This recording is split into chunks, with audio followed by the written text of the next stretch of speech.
Hey, greetings everybody. It's GleeCon here again with another episode of Lore of Warcraft. We are just about poised to start playing Warcraft 3: The Frozen Throne. And before that, I wanted to dip into the manual. This was a little bit tougher to find than some of the other manuals, but we pulled it off. Let's see what we got going on. So there's not a lot of lore. This is not going to be nearly as long. These manual episodes tend to be hours long, but I think beginning with this one, maybe I can kind of remember the World of Warcraft manual being pretty solid in size. So we'll go through that when we get there. But I think this starts a trend as these expansions go along, where lately with the past few expansions, there hasn't even been a manual. They just kind of rely on online materials, which makes sense. Like, manuals are kind of a thing of the past, so it's also kind of cool as a relic to look at these. But stay a while and listen as we welcome ourselves to Warcraft 3: The Frozen Throne. Normally, today's been a busy day, so I didn't get a lot of episodes done, but I didn't get any. But I wanted to get at least one pumped out there for you guys. I don't like to have days go by unless I'm out of town where I don't get to do any. So this is just thanking us. It kind of gives a recap. I'm not going to read through everything, but we'll touch on a little bit. It does say all of the races have new heroes and new units, and there's something called the Tavern. My dog bit my wife. The Tavern has unique neutral heroes, so that's going to be an interesting thing to watch, and I think this is what kind of starts the game pumping in the direction of that popular toxic game that's basically a mod of Warcraft 3. I can't even remember what it's called. The Tower Defense Lane, whatever. Not Heroes of the Storm, that's the official one, but whatever the one is, that's really steep learning curve to become good at. But I think we're moving in that direction. There are 5 new tile sets. Basically, I think that's kind of skins for the maps: the Sunken Ruins, the Outland Icecrown Glacier, the Dalaran Ruins, and the Black Citadel. These new environments, blah blah blah, world editor, we're not going to mess with that. We hope that you'll play through the single player, which continues the story. Much of the past will be revealed, and we that's the part we're interested in for the purpose of this show, and the future will become clear as we help carve paths to history. Okay, it's going to be funny to go back and look at a CD. What's that? I don't even use those anymore. I've been watching that. I watched that new Netflix show on, not Netflix, Blockbuster show on Netflix. And I used to work there when I was a kid, a teen, and I was just thinking, like, it's just, it would, other than like as a curiosity, that's just not viable. You can't even really get DVD players. Like, computers don't even come with them anymore. All right, so Chronicle, this is the extent of the history. If you think about all the manuals before, how much they gave us, and this time they give us part of a page. They couldn't even, like, they're like, we're tired. We'll let the game tell the story. Many months have passed since Archimonde and the Burning Legion were defeated at the Battle of Mount Hyjal. The stalwart Night Elves, led by the Archdruid Malfurion Stormrage and the Priestess Tyrande Whisperwind, have vanished back into the shadows of Ashendale Forest, intent on healing the ancient lands that were scarred by the Legion's vile corruption. The battle-weary Orcish horde, led by the idealistic Warchief Thrall, has settled in the harsh eastern hills of the Kalimdor Barrens. Finally able to claim a homeland of their own, the Orcs work tirelessly to found and protect their new nation of Durotar. The human survivors of Lordaeron, under the command of the sorceress Jaina Proudmoore, have also settled along the eastern coast of the Barrens. The island citadel of Theramore was erected to safeguard... Sorry, my dog's being particularly feisty. The ragtag remnants of the failing human alliance. Oh, we've got a failing human alliance. And Arthas, the newly crowned king of Lordaeron, has driven the undead scourge to eradicate the last vestiges of resistance to his iron rule. His kingdom, the once proud bastion of human might and nobility, has become a plagued realm of death and sorrow. Now driven by haunting visions of the frozen throne of Icecrown, Arthas plans to tighten his grip over the rest of the world. Still, one dark soul remains at large, for in some shadowed corner of the world, the wayward creature known as Illidan Stormrage plots and waits. So, the new orc hero is the Shadow Hunter. It says they can heal and use voodoo curses. They have a healing wave, a hex, same graphic that we now use. All of this, the Serpent Ward, and Big Bad Voodoo. Big Bad Voodoo is actually a World of Warcraft Witch Doctor move. Yeah, I don't know exactly. These are some kind of weird trollish, orcish thing. I feel like this is an unnecessary class. They could have just given some new spells to the things they had. Oh, that's a hero. So at some point we're gonna have orc campaign with heroes, even though the orcs don't get their own campaign this time.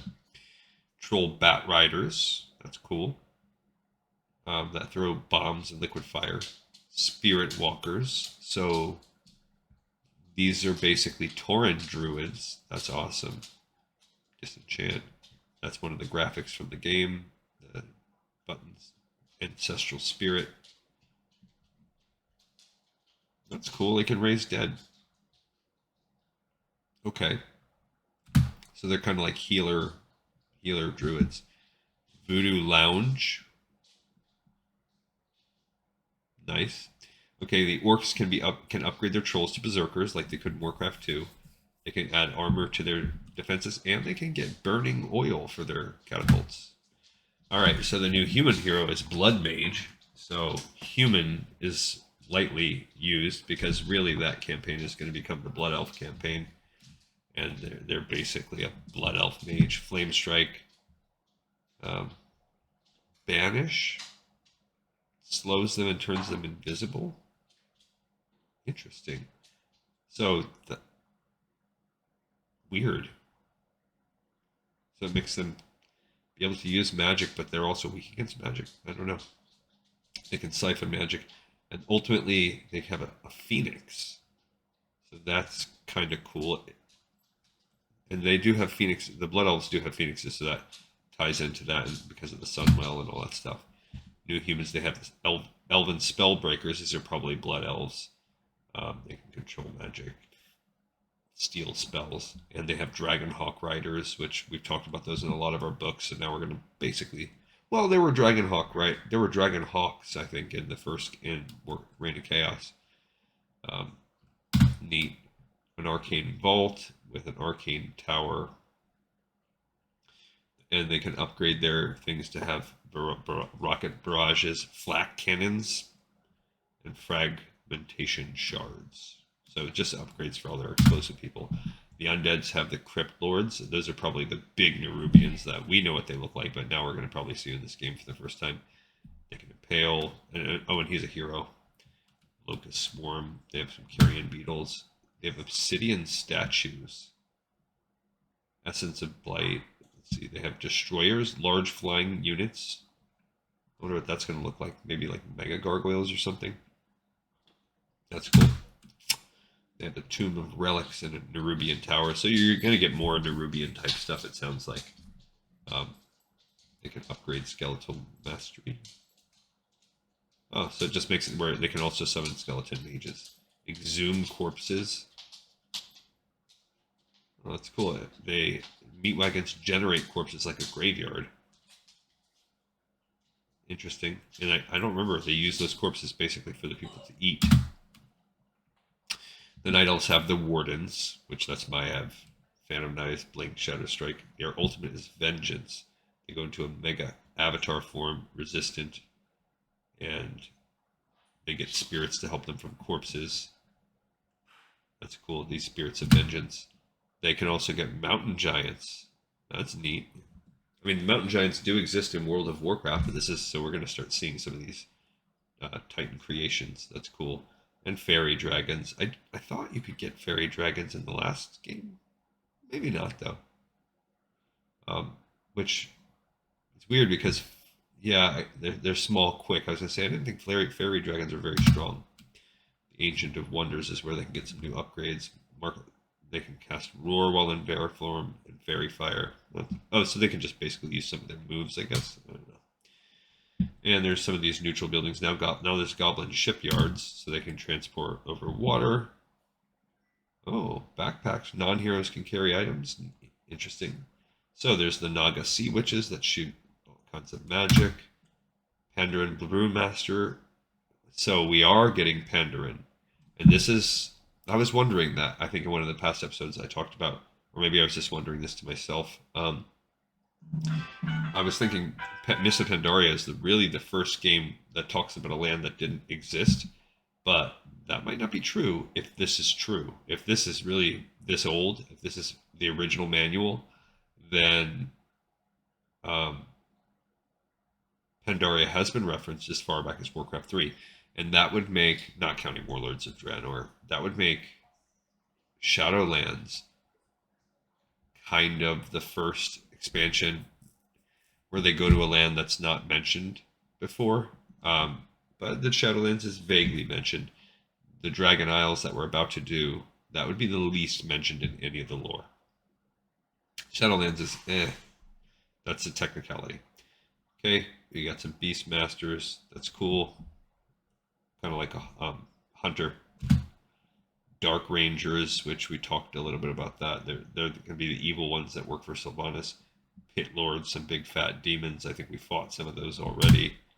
And that's it. That's the whole manual. Not a lot of lore, not even a lot of flavor text for the guys. That's just it. So this does say 2003. So if this is really a scanning of this manual, that means Pandaria was mentioned back then. And I don't know if the bonus campaign, that makes me think that, I think the Pandaren guy comes from the bonus campaign at the end. All right, everybody, thank you so much for watching and for listening, and I hope to see you all next time on Lore of Warcraft.